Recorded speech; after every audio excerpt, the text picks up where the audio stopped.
What's up, people, and welcome back to another episode. Today, we're going to discuss one of the most anticipated questions that comes along with biotechnology cloning.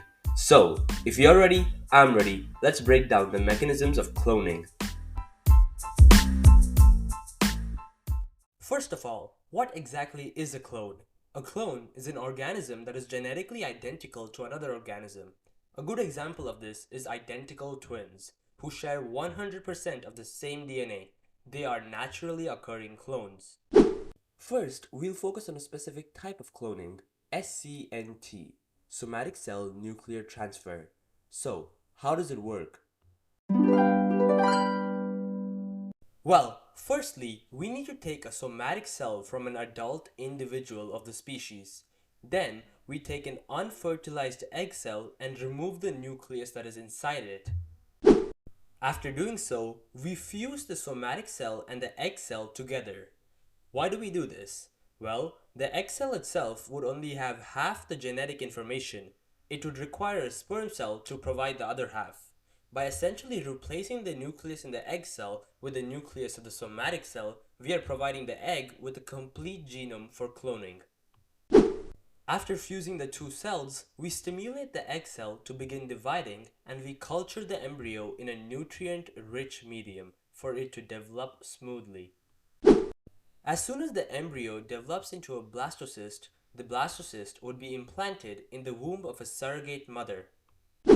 Then we simply wait. After about 7 to 8 months, a clone would be born. These were the same steps taken to create Dolly the sheep, the first ever clone of an adult mammal, created on July 5th, 1996. The next cloning method that we'll discuss is more towards the theoretical side. It's embryonic cloning. But before we dive into it, we need to understand a few terms and concepts. Pluripotent cells. These are stem cells that can differentiate into any type of cell, be it liver cells, blood cells, or even brain cells. They are the same cells that are in the early stages of embryonic development. Now, embryonic cloning is more complex. Rather than creating an exact genetic copy of an organism, it creates an organism with a completely unique genetic makeup. Caught your interest? Let's see how it works. Firstly, somatic cells would be collected from an organism. This can be any type of cell as long as it's not a sex cell. Then, the somatic cells are reprogrammed to become pluripotent stem cells by activating transcription factors of 4 different genes. This is mainly done using induced pluripotent stem cell technology, or iPSC. After the cell is reprogrammed, it is fused with another pluripotent cell from the same organism. Now, this is where the magic happens. First of all, we fuse the cells because pluripotent cells are haploid, or only have 23 chromosomes. Fusing it with another cell makes it diploid, or has 46 chromosomes. Now, during this step, natural processes such as crossing over and homologous recombination switch up the locations of different genes, thus giving the organism a unique genetic makeup.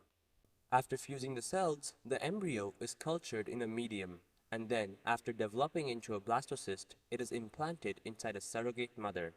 After 7 to 8 months, a new organism would be born with an entirely unique genetic makeup. Now, cloning itself brings about innumerable applications in the world, such as preservation of endangered species, improving agriculture, and producing therapeutic cells. However, we must also consider the ethical dilemma it brings along. We already have AI making its mark upon the world. Is the world ready for clones? Well, only time will tell.